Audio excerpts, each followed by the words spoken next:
So as part of our power and participation work, we're going to look at voting behaviour. There's a video I'm hoping we looked at about social class and voting behaviour. But it's complex. We've got to look at gender, ethnicity, age, and voting behaviour as well as class. See the patterns and connections, understand some possible explanations, think about why this might be. Conserve, keep things the same, change status quo. If things stay the way they've always been, you're maintaining the status quo, Latin term. And really, the last keyword we've got to think about is intersectionality. Complicated word. It means nobody's wanting, no one's just male or female. You're male and female and a particular ethnicity and a particular age group and a particular social class. Everything intersects, overlaps. Okay? And we're mostly going to do this by looking at the results of the 2010 election. Yeah? Conservative, Labour, Lib Dem. Overall results. In the last election, the Conservatives won 37%, Labour 30%, Lib Dem 24%. 65% of all the people who could vote voted. Let's break that down. Amongst men, Conservatives win by 7% overall. They win by 10% amongst men and only by 5% amongst women. So you can say there's a gender difference. It actually used to be the other way around. Females tended to vote Conservative. Over the last 10, 15, 20 years has changed, and now more females vote Labour, or more likely to vote Labour than men.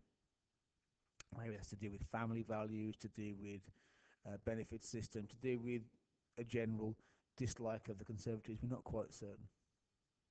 So there's a gender difference in the way people vote. Linked to that, age. Look, in the youngest age group, 18-24, Labour actually narrowly won amongst those people. It narrowly won. However, if you look at 65 plus, Conservatives won by a mile, by 13%, and by 7% overall, by 13% amongst older people.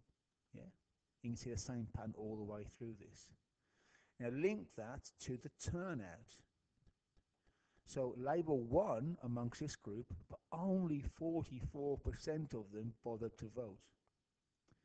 Conservatives won by a mile amongst this group, and 76% of them voted.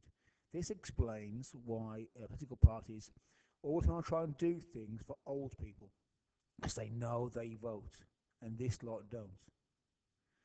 Now let's drill what the term is, drill down a bit more into the figures.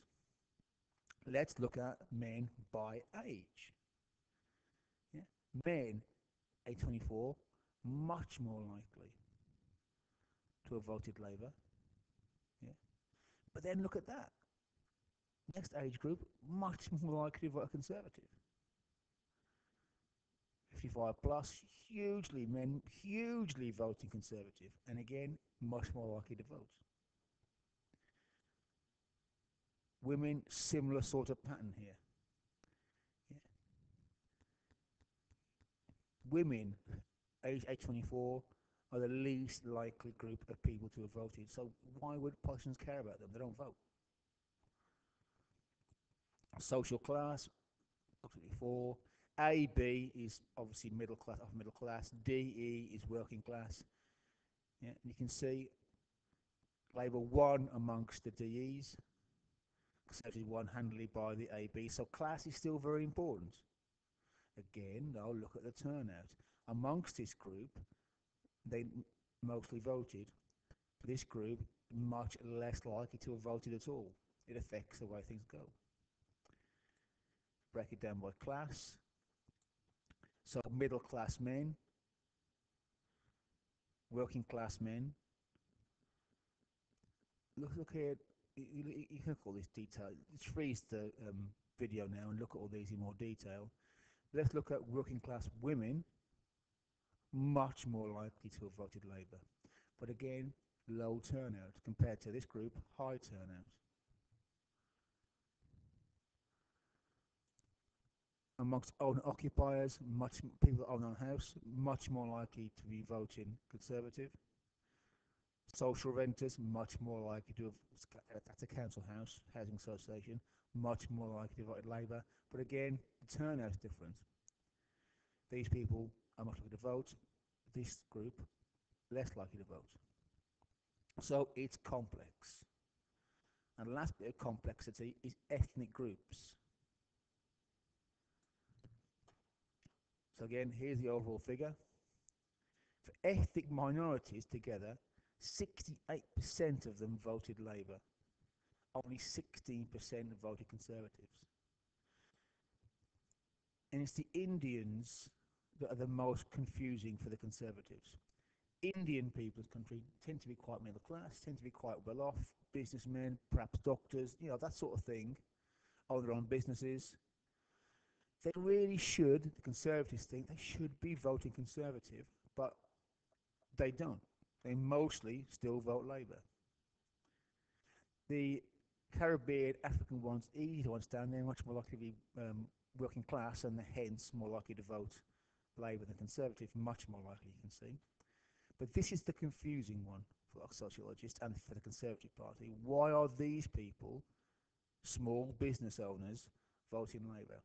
And the perception appears to be amongst ethnic minorities that the Conservative Party, they're wrong uns. They don't really like ethnic minorities, and they feel that Labour Party is more likely to do things to help them. So it's complex. Yeah, that's the overall picture here. It's complex.